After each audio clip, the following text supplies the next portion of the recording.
Hi everyone, welcome back to another card session with yours truly, Shailyn Adanya. If you didn't see my previous video, you might want to go watch it because we're doing a continuation on our Cultivating That Woman Mentality series. And we're going to hop right into this video. For today's topic, I thought we'd talk about mindfulness and actually reframing the mind. And in this specific session that we're doing, I figured we'd talk about affirmations. Affirmations are not just aesthetics. It's not just something that's a cutesy thing. We should really practice them every single day.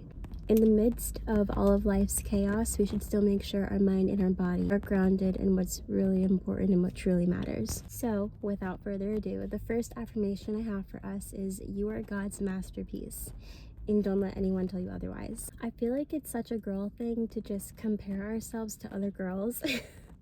I know men will compare themselves to other men as well, but I feel that that's more of a competitive thing for some reason. But when women compare themselves to other women, I think it's more of a lacking of, like what does she have that I don't? Or she has a really nice body, or we'll hop on the trend and try to dress and act a certain way where we think it's, okay, that's how you become that girl. That's what I have to do. But becoming that woman starts with you recognizing the fact that you're God's masterpiece. There's no one else like you, even if you're a twin. God perfectly designed you to look like that, to be like that for that specific reason and in that specific way.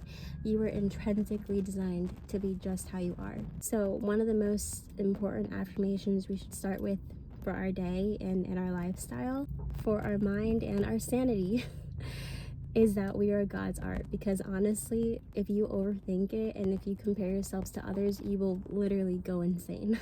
The second affirmation I have for us is kind of a rhyme. Until it's done, tell none. That's the law.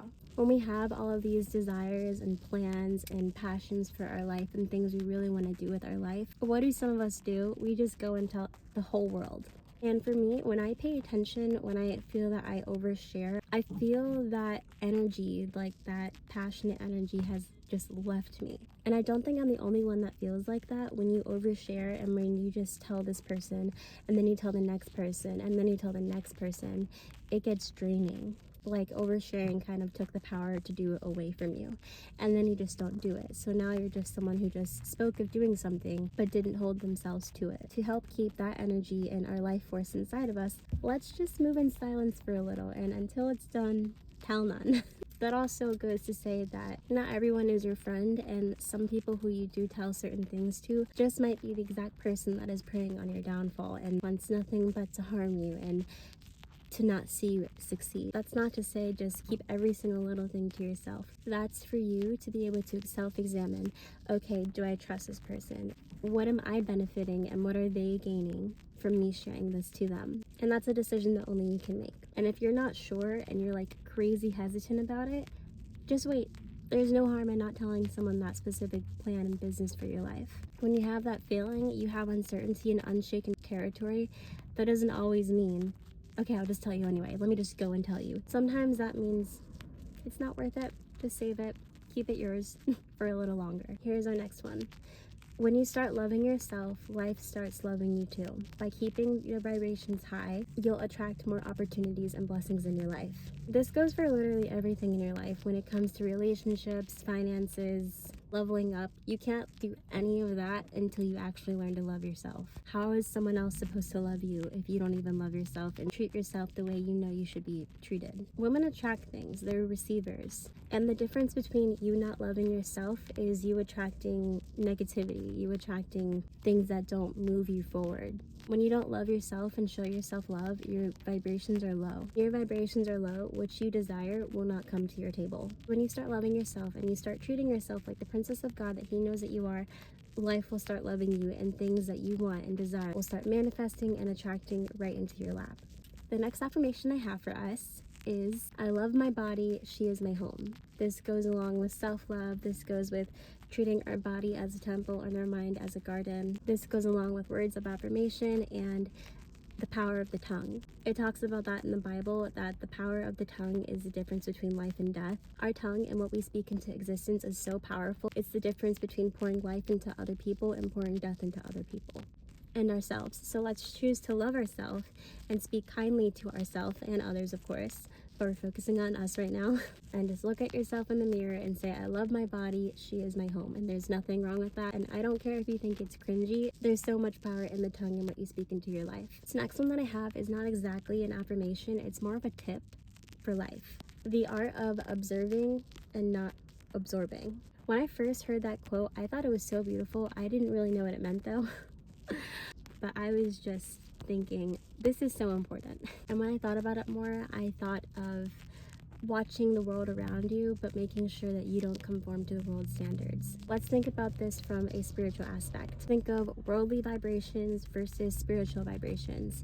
There is no limit to what God can do on earth, in heaven, or anywhere. There is a limit to what we can do without God. Everything in our lively experience is better when we choose to put God first and when we include God in it. Because with God comes purpose, it comes higher vibrations. With God comes seeing beyond what the world shows us and what the world can offer us.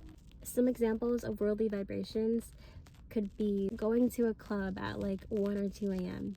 It seems fun, but when you go there, if you're in that environment or you just see the environment, the vibrations for that experience in that life is very low.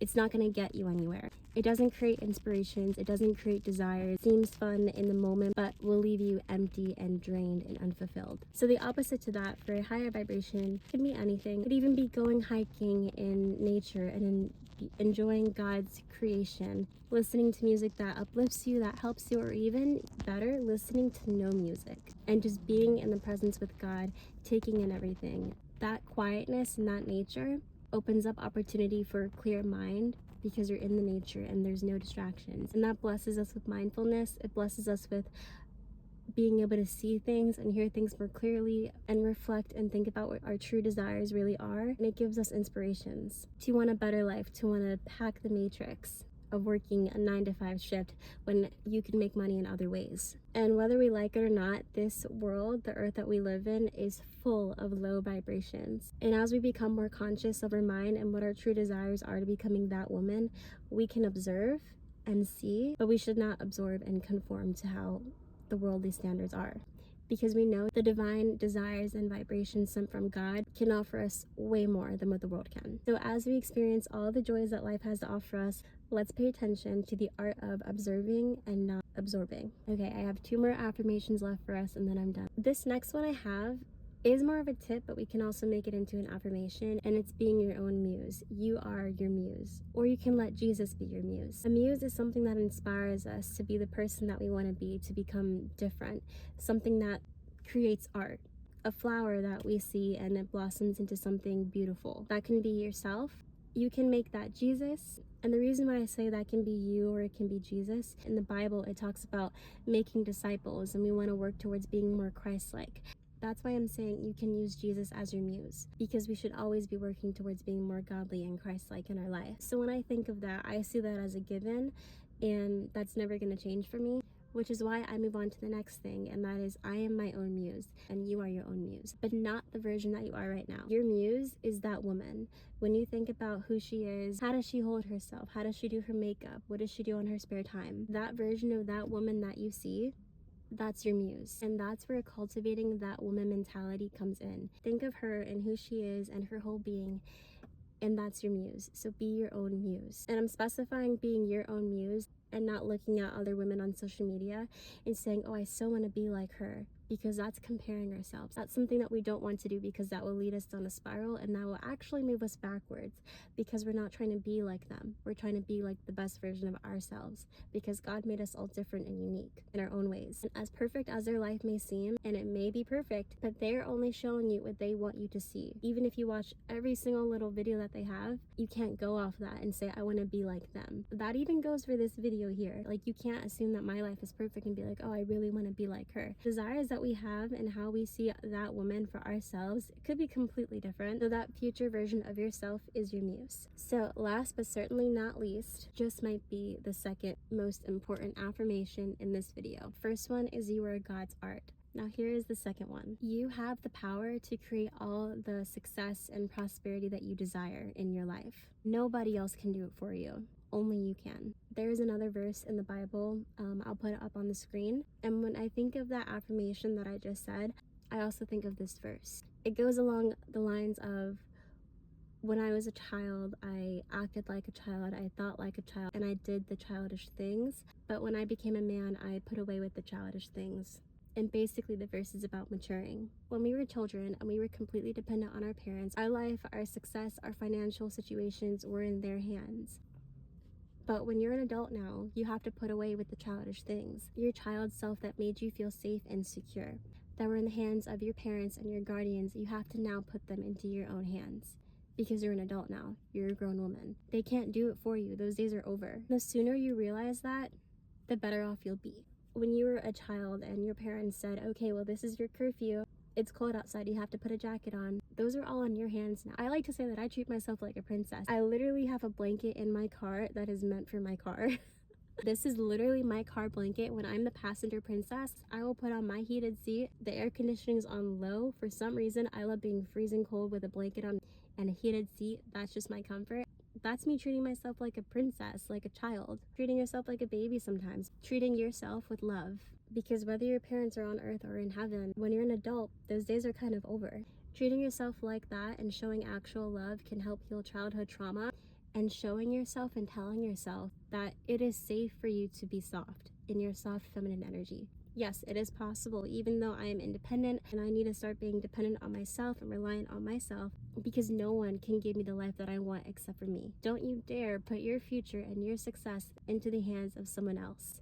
You have to trust yourself. So yes, it is safe for you to be soft. Your body is your home. And with God, only you have the power to create the success and prosperity that you desire in your life. Because remember, we can desire the life that we want, but it is God who plans and directs our steps to get there. That is actually all I have for this video. I really hope that this gave you some insight on mindfulness and reframing our mind, because right now that is our goal, and part of reframing our mind is killing and burning those bad seeds with kindness and love and aspirations and God. So on that note, before I go, I do want to show you guys my Bible, which I'm so in love with, and it's not just because it's pink. So I have the NIV version. I just got it, I want to say a couple weeks ago, but I have been loving it. Look at how gorgeous she is. Do you see my beautiful Bible glistening? And this video is not sponsored, I promise, but I do want to show you guys my Bible because I really hope you guys will get it, because I think it'll help you guys. One last look of my beautiful new friend. You will have to get the Bible tab separately. And I just want to open it up for you guys. The Jesus Bible, and I got it off of Amazon, and I can put it in the description box for you guys. Every chapter shows something like this, and it's so cute. Do you guys see that? On the next page, it will give you guys a summary of the chapter. It's not on every single page, but on almost every page, it has little sidebars that can correlate to the other verses of the Bible and the other chapters in the Bible that relate to the current verse that you're reading. And then at the back of the book, for a better understanding of whatever it is that you're reading, it will even show you guys the measurements for how it was back then relating to this time. Because I don't know about you guys, but I have no idea what 16 cubits are. I would just read when it says like, and this tabernacle was like 13 cubits height, 13 cubits width. I would just read it and skim along because I'm like, I don't know what that is. And I would just go about my day, but I haven't used that part yet, but it does really help. And then it even has a dictionary for you guys, a very small dictionary in the back. So although this Bible doesn't give out lesson plans throughout the book, I still really like this Bible, and not only is it cute, but it actually has helped me on my Bible study journey. So yeah, I just wanted to show you guys my pink Bible and my pink water bottle. And I can't show you my pink phone case, but when I told you guys I have a weird pink aesthetic, I'm not kidding. And this is what it came in, by the way. Thank you ladies so much for watching my video, and I actually really hope that I helped you guys, and I hope that you guys use this affirmation in your daily lives. And I will see you guys for our next car session. Bye.